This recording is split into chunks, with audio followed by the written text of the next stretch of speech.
Well, it's 4 o'clock, but I'll give another 2 minutes to see.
Okay, well, it seems like no one else is going to join, so we'll get started. So welcome to the 11 Kickstart program, which is presented by me and Angela, as you can see. And basically, what we're going to be doing for today's seminar is to go through ATAR scaling and internal ranking for your E12. And Angela here will be giving you guys some E11 math tips and overview of how to succeed. And of course, I will be here giving you E11 English tips and how you can also succeed in English. And after that, we'll have a general Q&A session. So if you guys have any questions in relation to the lecture or just a question in general related to school. So before I begin, I only kind of talked about Zoom etiquette. So please put your mics on mute if you can, unless you have something to talk about later in the Q&A section. And in the event that you get logged out for whatever reason, then please don't jump back in because it's the same link and password. And also, if you have any questions whatsoever throughout the lecture, seminar, then please type those questions in the chat.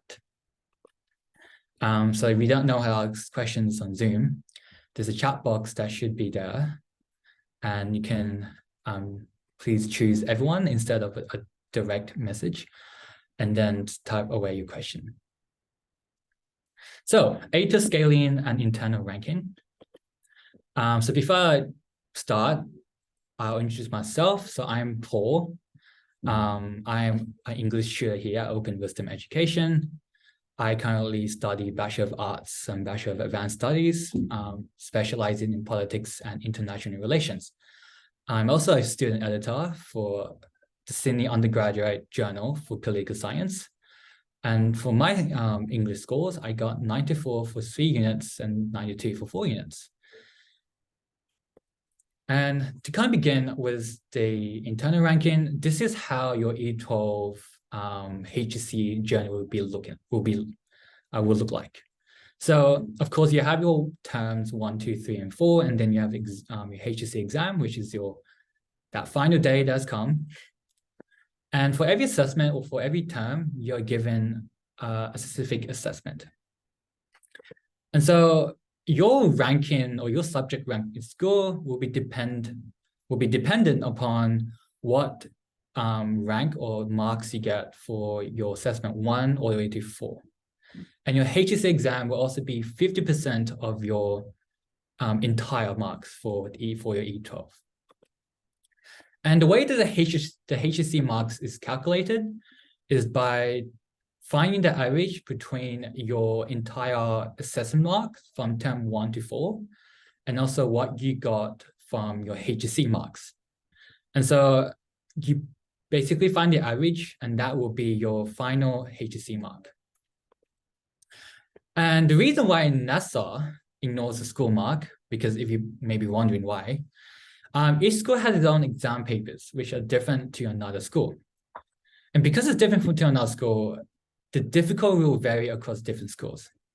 Because if you think about it logically, if every school had the same difficulty or the same exam paper, and every school got, hundreds or 99 or 98, then every student across the state, no matter what school you come from, will get those high ranking bands. But in order to find or allocate the differences in the difficulties as much as assigning a proper rank to each student, they will do it based on what you get in HSC and rather than what you get on the school marks. And so your internal rank is basically what you get after you finish your assessment. So as we can see here, we have a student A, B, C, D, and E. And this is what they got from term 1 to term 4. And the final report says that student A got 100. And so naturally, their ranking in school will be 1. Student B got 93, which is the second highest mark. So that person will get a ranking of 2. And C 90, so that will be 3, and so forth. So you get the point. And basically, your moderated assessment mark will be based on your raw marks. So in this sense, instead of using what you got for your assessment rank, they'll base that upon your exam marks or your HSC marks. And by basing exam marks, they'll find the average between those two. So what you get decidedly is that, as you can see, is 95 plus 95 divided by 2, which is your final HSC marks, your 95.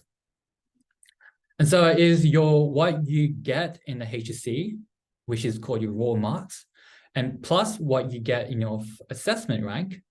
And then by finding the average between those two, that your final HSC mark will be 95. In the case where student B got an assessment rank of 2, but in the HSC, they did a lot worse than what they got for the final assessment. So in that case, what happens is that second rank goes to the third ranking student who got a bit higher, got much more higher than student B. In that sense, what happens here is that person will get 90 from averaging out the 93 and 80, which is the moderated assessment marks. And in the end, by 85, from 80 plus 90, and finding the average between those two, that person will get an average of 85, or the final HSC marks being 85. And this continues on, as you can see. Student C gets a ranking of 3 for the school assessments, but they did a lot better in the HSC. So they will get an 80 for the moderated assessment marks. And by again doing the same division, 90 plus 80 divided by 2, you get 85. And so that logic continues all the way to every student. So hopefully that makes sense. If you have any questions, please put them in the chat box. So that's the internal ranking. Now we're moving on to subject scaling. So subject scaling is this idea where depending on what subject you do, some subject will rank higher than the other subjects. Naturally, because not every student will be doing every subject, and some subjects will have more students than the other one. And so the way NASA balances the points and the ranks and the marks is based on the percentile of students doing it. So as we can see here, we have an example of 2 ATARs given to 2 students in 2021. The first student who got 98 and 20 ATAR did English Advanced and got a HSC mark of 90. And the scale mark is 83.6. On the other hand, we have another student who got 94 0.55 for ATAR. Instead of doing advanced English, that student had done English standard. And as we see here, that person had got a scale mark of 83.4. And so there isn't really a big difference in terms of scaled mark. But if you look at the percentile, advanced English, that person got 90. So what the percentile means is from the 100% of the students, only 89% of the students had gone less or had achieved less than 90. So that person is in the top 9% of who received the 90. But if you look in English standard, the person here achieved 99.5 for percentile has received in a 0.5% position. And yet the scale mark is still very similar. And the reason for that is because for English Advanced, the content and the content of not just the assignments, but also the HSC will be a bit more difficult than English Standard. Plus, on top of that, more students will be doing English Standard than English Advanced.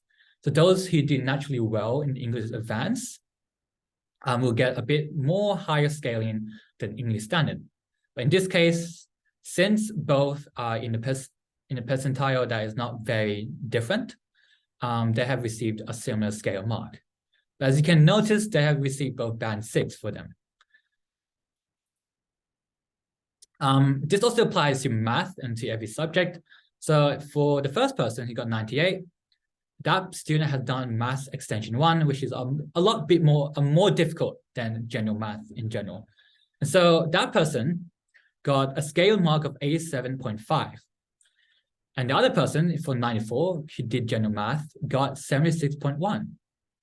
And so here, this is a big discrepancy or big difference.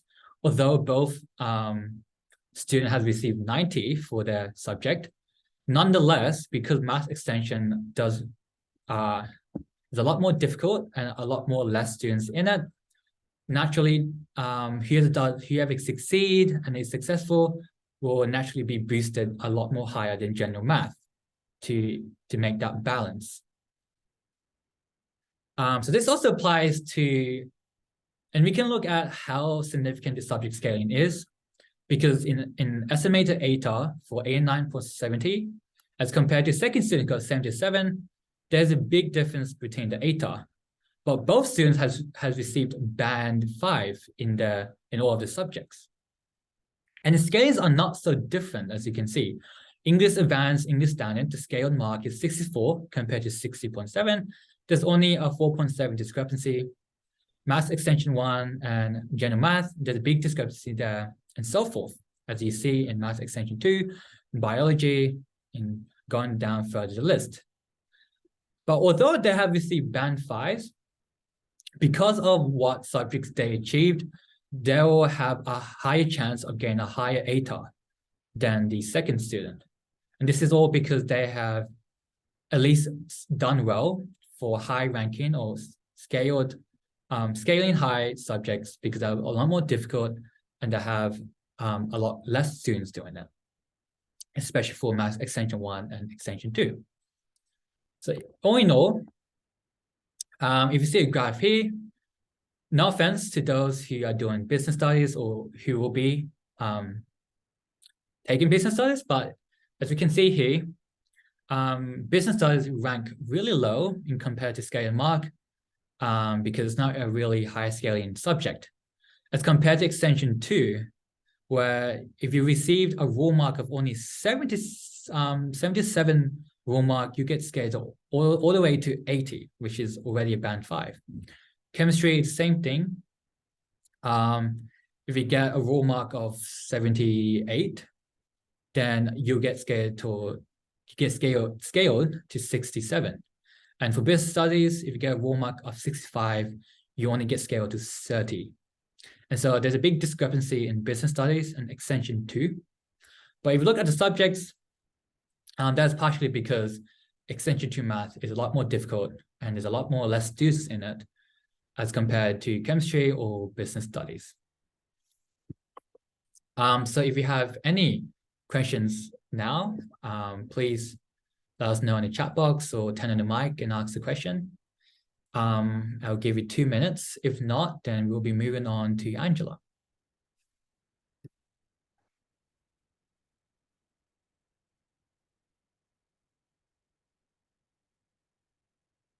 Yeah, no questions? Okay.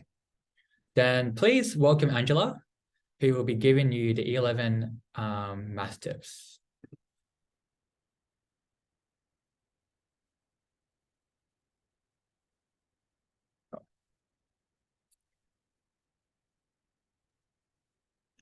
Hey guys, my name is Angela, and today I'll be presenting the Year 11 math tips.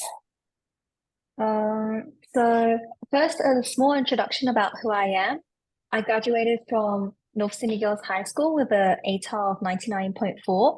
My marks for maths were 93% for 3U and 94% for 4U, and I am currently a math tutor at Open Wisdom Education. I am also studying actuarial studies and computer science at UNSW. So yeah, that's just a bit about me. So first of all, when it comes to tackling maths in the HSC, it's important to make sure that you understand all the theory beforehand. So instead of just plugging numbers into formulas that the teachers give you, it's good to have a good grasp of the different concepts and also knowing the proof, so the steps behind the formula. So because without a good foundation, it is very difficult to solve more like harder questions. So yeah, make sure you always understand the concepts, and if you don't understand anything, always ask your teachers.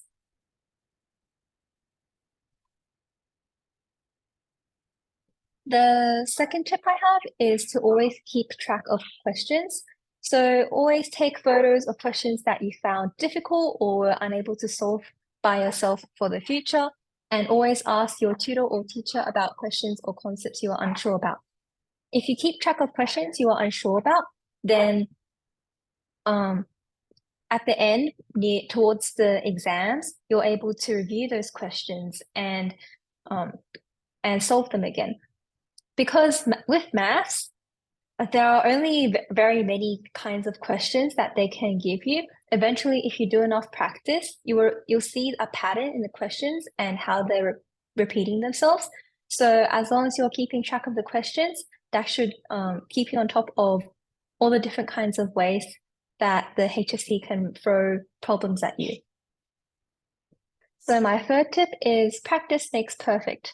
Do lots of past papers and practice questions, and make a note of the questions that you got wrong, including silly mistakes.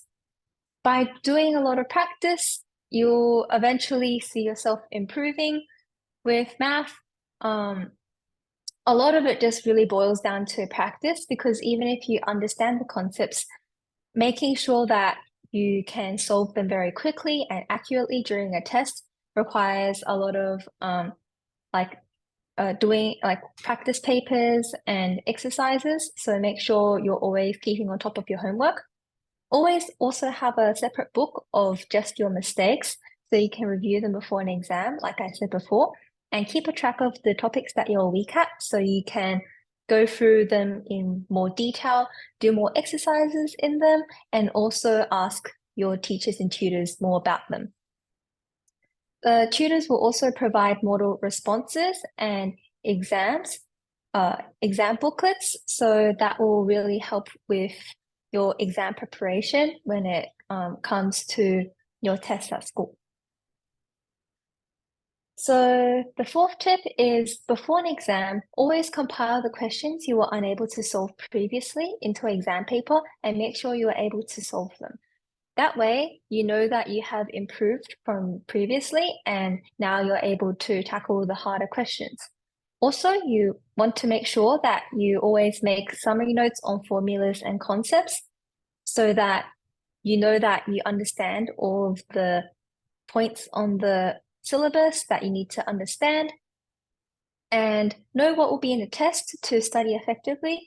If some kind of concept or formula topic isn't going to be in a test, there's no point in revising and studying it before the exam because it's not going to be evaluated in that time. That's why by making sure you're always looking at your assessment notification and taking note of what will be like assessed, you can study a lot more effectively and target the areas you are weak at.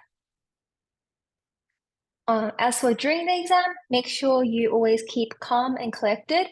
With questions, you always want to attempt them even if you don't understand or know how to solve it, because you may get marks for working out. But at the same time, you want to keep a good balance. Attempt a question, but also don't spend too long on it because you want to manage your time properly and keep an eye on the clock. If you run out of time, then there might be easier questions later down in the booklet that you can actually solve. So you want to spend some time on that too. So always keep an eye out on the amount of time you're spending on each question. And maybe during reading time, you want to note like, this is halfway through the booklet, so halfway through the exam, I want to be at this point. Always keep track of that. An example of how marks are distributed can be seen in this slide over here. I took a question from the North Sydney Boys preliminary paper. This is a free marker. Solve 1 over x is smaller or equal to 4x. As you can see here, the different marks are broken down. So the first mark is given for multiplying throughout by x squared, right? So if you can get to that, the second step over here, that's already 1 mark. Then the second mark is for x is between -½ and 0. So as you can see here, you can get two different solutions. So it's 1 mark each for each solution at the end. So make sure you're always attempting the question, even if you are not sure about the question, about how to actually solve it, because you can always escape marks from just like here and there, and it really all adds up to push your mark higher from perhaps a C to a B or a B to an A. And it's important to always write notes throughout the term because it ensures that you're not missing anything and you can consistently revise it throughout the term. The process of writing down the different concepts and theories and exercises also helps you process it. Whereas if you don't like write notes, you're wasting a bit of time in like lessons just sitting there, and rereading notes that are written by someone else is just a waste of time.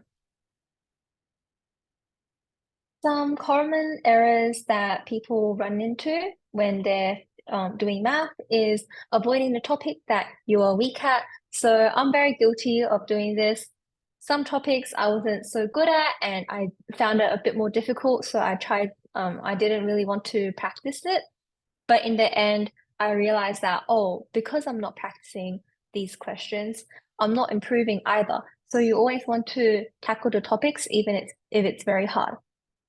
Also, not doing enough practice is not good, because if you don't practice enough, then you can't solve the questions very quickly and accurately. The more practice you do, then the faster you can solve questions. The more questions you also, like the more types of questions you also run into. So if you see something similar in the future, you know how to solve it. And the last error is not enough working out. So as I showed you before, you can get a lot of, some marks are allocated to steps before the final answer. So unless the question states find such and such, you always want to have some kind of working out, because if you skip too many steps, you might actually be missing out on marks, even if you get the final answer. So application at Open Wisdom, when you're learning, you get weekly content booklets with exam style questions that are scattered throughout. You get designated booklets with homework questions. And with exam practice, you get past papers and exam problems. Tutors provide model exam responses, so it really helps you boost your confidence and your skills as you are approaching the HSC. So back to English with Paul. Yep, thank you. Thank you for that.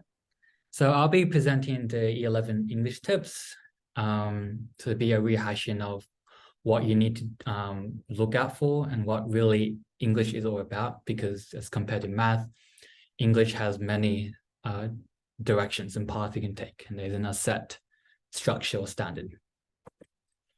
So how to succeed in English? So English is a very difficult subject to master, and I don't blame any of you guys here who have a very hard time struggling to succeed in English, because it does not always have clear-cut answers like math. There isn't an equation or formula to it. And what English really is all about, especially for the HSC, is about your way of approaching the questions and how you answer the questions effectively. So if you look at the pyramid I made, or the diagram, centrally or at the very crux or the pillars of English is that skill of adaptation and the skill of independent thinking and how organized you are with the notes and the ideas and values that you have learned from English. And then on top of that, you also have the skill of effective application. So how do you apply that organization? How do you apply that independent thinking? And how do you apply the adaptation into other responses? It may be an essay, a creative writing, a discursive, and so forth. And also next year is also memorization. So it's not just about knowing effectively how do you apply, but also understanding and remembering what you need to do, especially when it comes to exam conditions, where the pressure is really high, and I know many students who don't really do well in pressure because I tend to forget a lot. So memorization is also key as much as effective application.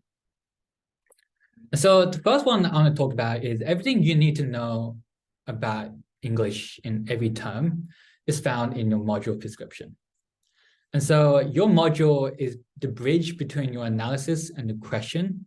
It helps you to understand what you need to look for when you're answering the question and what you need to do when you are analyzing or giving your own analysis to your question. And so the way you do this effectively is to go through the modules and to understand it, but also look at those key terms and concepts that NESA uses in the modules. And so when you look at those key terms and concepts, highlight them, annotate them, memorize them. And also when you write your responses, incorporate those key terms and concepts as a way to show your marker that you do not just only understand the module, but you have a coherent idea of how it all links back to what you are studying in English. So if you have example here, we have 3-mark questions, and here you can already identify the keywords that this student has used. So within text 1, the cover of the New Yorker magazine represents the diverse experiences of many individuals sharing a living space, depicting the varying values, behaviors, and motivations. The vector lines draws the audience attention to the diverse and different activities individuals are partaking in on the balconies. The bold red color of the salsa dancers greatly contrasts the individual doing yoga on the balcony, further emphasizing the diversity of experiences within the text. The symbol of the man doing yoga demonstrates his preference for peaceful activities, which directly juxtaposes the barbecue setting above him. Thus, text 1 is able to demonstrate the vast, diverse experiences within individuals in a living space. So without even looking at the question and understanding what the text is, already you can identify that this student have emphasized the key term of diverse experiences. And as you can see, because this student has simply linked their conclusion or linked the analysis back to the keyword diverse experiences, even without reading the question or understanding what the text is about, we can gain somewhat a degree of coherency and familiarity with the response. And that's what markers are looking for, that sense of going back to the questions and weaving everything together to make this really organized and neat response. Second, my second tip is to make extensive notes on the text. So English, a lot of it is content heavy because you're not just analyzing text, but you also have to understand the different themes, the intertextual values, the elements and qualities of the text, the context, and all of those English jargons. So it's important that you understand what you are talking about in your essay. And the way to do that is to create an organized list or notes of the text. And this is important because I know some students who write the wrong author and or text, especially in my year when I did the HSC, they did the wrong text, and because of that, they have lost 4 marks, which they could have saved if they simply knew the right author and the text.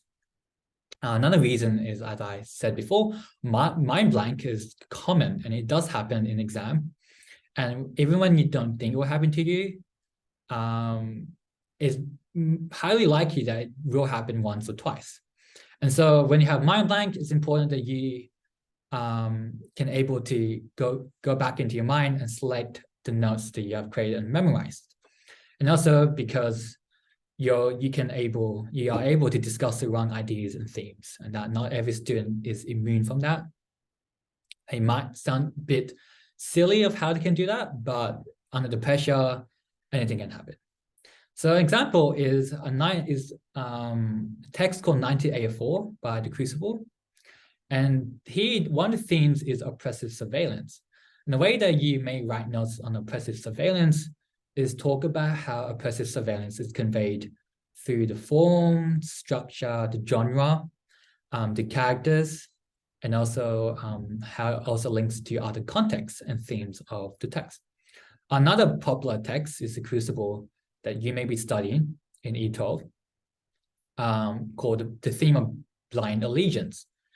And in this sense, it's also the same idea, going back to the themes, going back to the concepts being taught by the text, the context, and the textual analysis.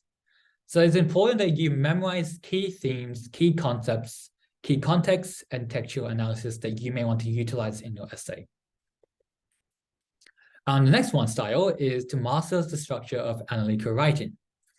I apologize for the small font here. But these are the various styles of structure you could include.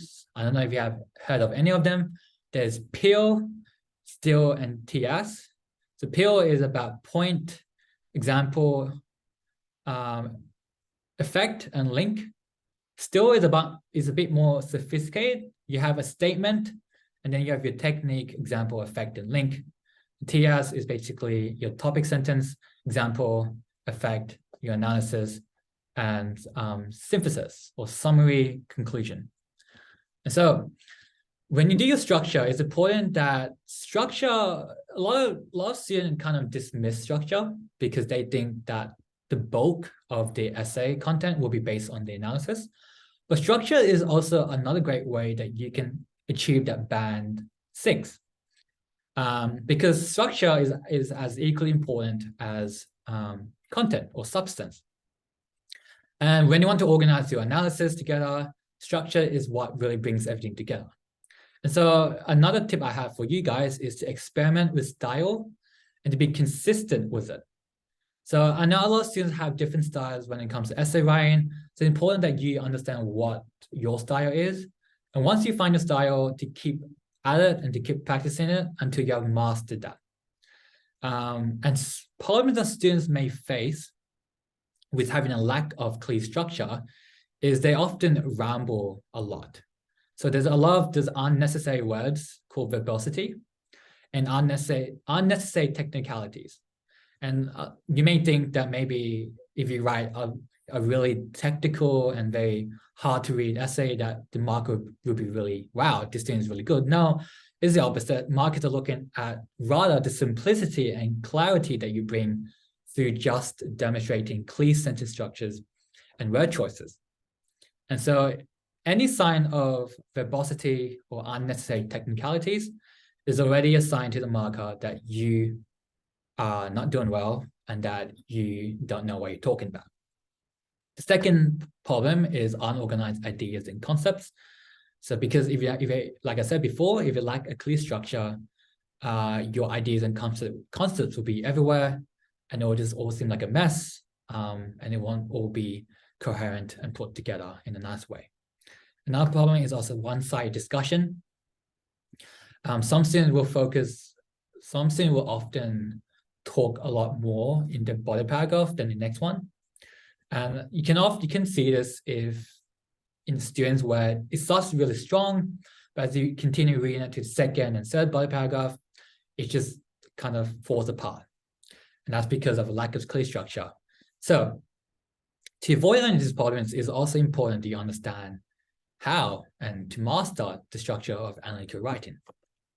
So this is why structure matters, because if we compare two responses, already you can probably assess which one is better. So a sample question is a 3-marker called, question is asked, explain how boomerangs in a thunderstorm represents an intense moment. So the question is basically asking, how does this text represent an intense moment? So we have a NASA sample answer and an open wisdom sample answer. So I'll read NES's sample answer. Samuel Reagan's Watson's poem, Boomerangs in a Thunderstorm, conveys an intense spiritual experience by using the onomatopoeia of thunder cracking, an image of rain disguised tears. Watson's intense cultural connection with his uncle on the land is bound by the act of throwing boomerangs in a thunderstorm to reflect and celebrate the power of the human spirit and of the natural environment. As compared to our sample answer, within text 1, boomerangs in a thunderstorm, Watson reveals to respondents the intensity of an individual's cultural experiences and the connection to the natural world. The collective pronoun we creates an empathetic connection between an uncle and nephew, demonstrating how throwing boomerangs is an intense cultural experience. The persona's strong familial connection is further aligned with the connection to the land, as the personified puffy hand reaching out establishes how a celebration of culture and family can be strengthened through one's connection to the natural world.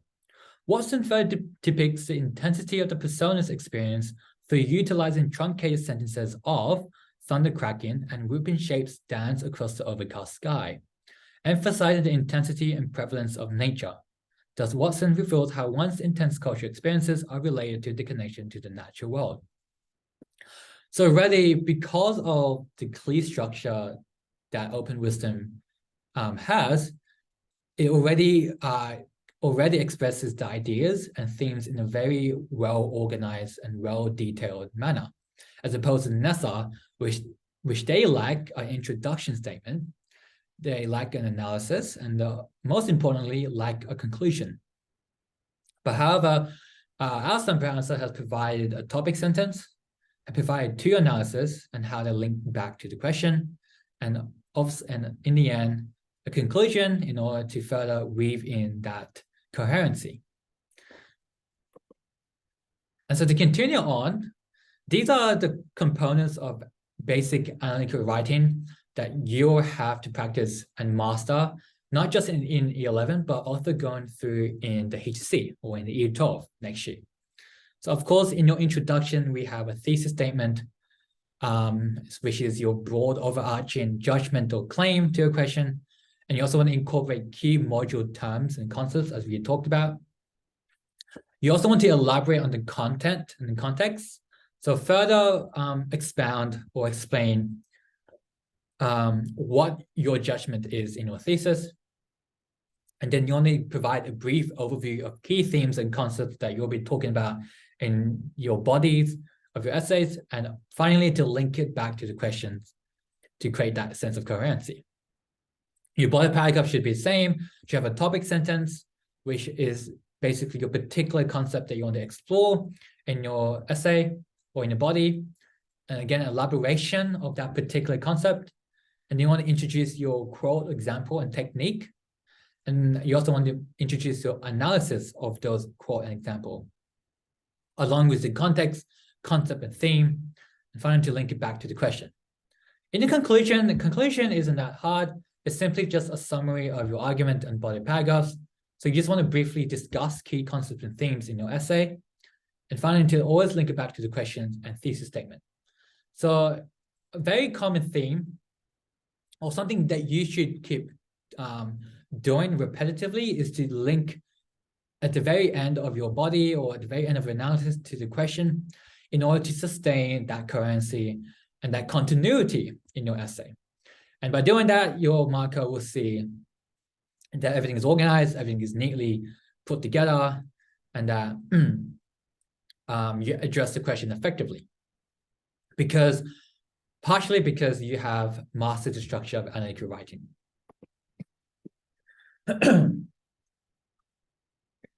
Number 4, just like Andrea said, for math, you also want to do practice papers for English. And so there's a lot of them available online. But if you can't find any, you can always ask one of your English tutors for past papers, and they'll happily to provide many to you. So this is just one of the questions you may be doing, you may be asked to do. Textual composers draw upon a rich history of language and cultural traditions in which text uncovers the complexity of human experiences. And the way you answer this question is by first looking at the keywords and the key concepts. The question is asking how composers utilize the history of language and contextual traditions in terms of cultural traditions in order to uncover the complexity of human experiences. And so every question, this is the type of question you may receive in the HSC exam. And this is the very complex questions that you may have to do in under 45 minutes. And of course, if you are not familiar with the questions because you have not done practice papers, then of course you won't do very well. So the reason you did practice papers is you better perform in exam conditions. And it's also important that you familiarize yourself with the vast and diverse range of essay questions, because we'll never know what NASA will shoot at you guys, what type of questions you may receive. It's all unseen on the day. And so the reason why you familiarize yourself is because you might panic and not sure what to do. And so the stress and pressure comes in and you will have mind blank or a breakdown maybe, because I know that when I did the HSC, I had students crying and having meant to break down halfway. And also simply because you cannot prepare for these unseen questions because they'll be given to you on the day. So it's important that you understand at least the very basic structure and the mechanics of these questions. And simply because they are hard, they are not easy to answer on the spot. And so they need a lot of practice for you to be familiarized and in order for you to easily answer these questions on the spot. So these are some other tips I would say. Don't burn out. So you have begun your HSC journey and you have 2 years for you to do well. But don't roll too much. It may be nerve-wracking and you may have many anxiety. But these are tips I want to say to keep yourself consistent and doing well in school. Study smart and hard. Have effective time management and organization. You'll soon realize that as you are halfway through your content in E12 and maybe in E11, because of all the different subjects you're doing, they will pile up on top of each other if you are not doing the work assigned to you and if you're not being effective with the time.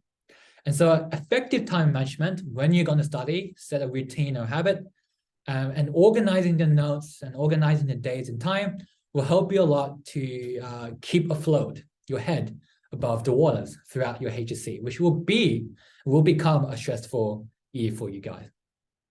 And make sure to have daily studying habits. Habits is always important. Helps you to break into routine, sustain a level of familiarity, and also to improve and boost your skills and talents. And also remember to take occasional breaks. So don't work yourself too hard to the point of exhaustion. Because I say this now, HSC is not everything in life. There's a lot more after receiving the ATAR. And so although I recommend to take it seriously, don't take it too seriously to the point that you may collapse or exhaust yourself out. And also to focus on other activities and hobbies. Remember that you have a life. that you're not just a student, but you also have your friends and people to hang out with. So also focus on that, because it will also help you to revitalize and to put your mind off from studying from time to time. And also be hydrated, drink a lot of water. Hydration is really important for your brain to function properly. So crucial points to summarize: read the questions carefully, draft an essay plan to every essay you receive, to every assessment. Be mindful of the time limits or time conditions, especially in the HSC, or if you're doing your preliminaries later in the EE. Remember to look at the mark allocation of each question. Each question will have different marks, and so they will designate different depth and different complexity. And also be aware of handwriting legibility. Handwriting is really important. A lot of students kind of dismiss it because it's not really part of the HSC module, but I know that if the markers cannot read your handwriting, then they simply cannot assess the question and will most likely give you a 0 because you don't really write that clean. So it's really important that you are mindful of your handwriting. And if you have really bad handwriting at the moment, start practicing now. Start timing yourself, writing under time condition, writing fast, but yet clear enough. So application of open wisdom. So in the same way, if you are doing English at our center, your tutor will provide you with questions with workbook and guidebook that is focused on common modules and every other modules you'll be studying. We also have designated booklets with homework questions, or your tutors may give you questions based on what you've studied in your lessons. Spaced repetition. We also have revision questions to test old content in every booklet. So every year, NASA upgrades the content. And so we may give you a wide selection of them, so you're familiarized with them. And then, of course, what subject we offer here is we have math, or subjects or degrees of math. We have science, so all types of science. We have all levels of English, and we have business studies, economics, Japanese beginners, and Japanese continuous. Of course, if you have any questions or you want to book a free trial lessons with us, this is our website. This is our email, and if you want to use WeChat, this is also your WeChat. So that's wrapping up for today's presentation.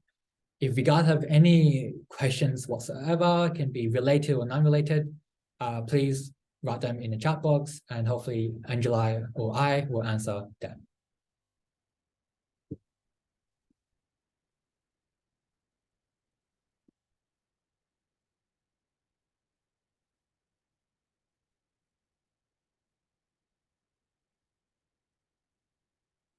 Yeah.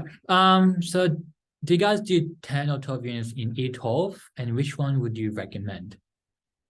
Do you want to answer first, Angela, or me? Sure. In year 12, I did 11 units actually, and I think definitely try to have, personally in my experience, it's better to have more than 10 units so that even if you don't do as well in one subject, you can always have the other ones count. But at the same time, if you feel like having more time to focus on the subjects that you're really good at and you're sure that there's one subject you definitely won't do as well in, then maybe you can consider dropping it. For me, 11 units was like a nice kind of balance because that gave me a bit more freedom to focus on the subjects that I wanted to, whilst always also getting the results that I wanted at the same time. Yeah, I think she said everything that I wanted to say. For me, I did 10 units, and like Angela said, I recommend that if you don't feel like you're as confident in your subjects in general, there's always good to have a backup subject that you can count on. The reason I did 10 units is I was confident in subjects I was doing, And so I wanted to focus more on honing my skills and really achieving that band 6. Any other questions?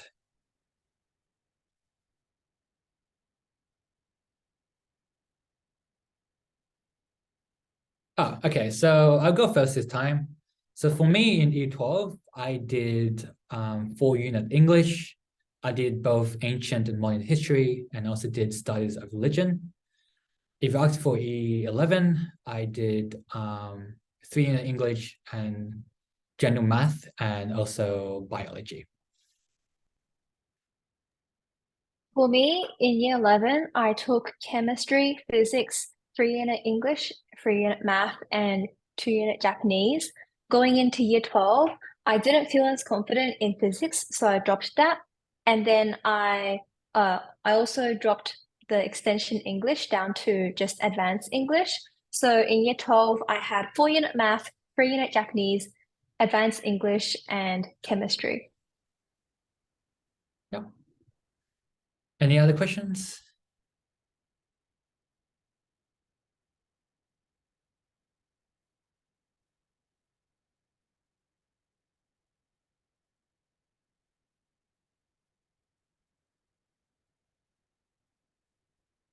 No questions asked, I assume. Okay. Then in this case, this will wrap up for our 11 Kickstart program. If you guys want to watch the seminar, we'll upload on our YouTube channel. So please, you can always go back to our YouTube channel and you can rewind and see what you want to learn about. But in all of that, thank you for coming to our 11 Kickstart program. And I wish every one of you the very best for your 11 journey and also for your HSC. So yeah, thank you. Thanks, guys.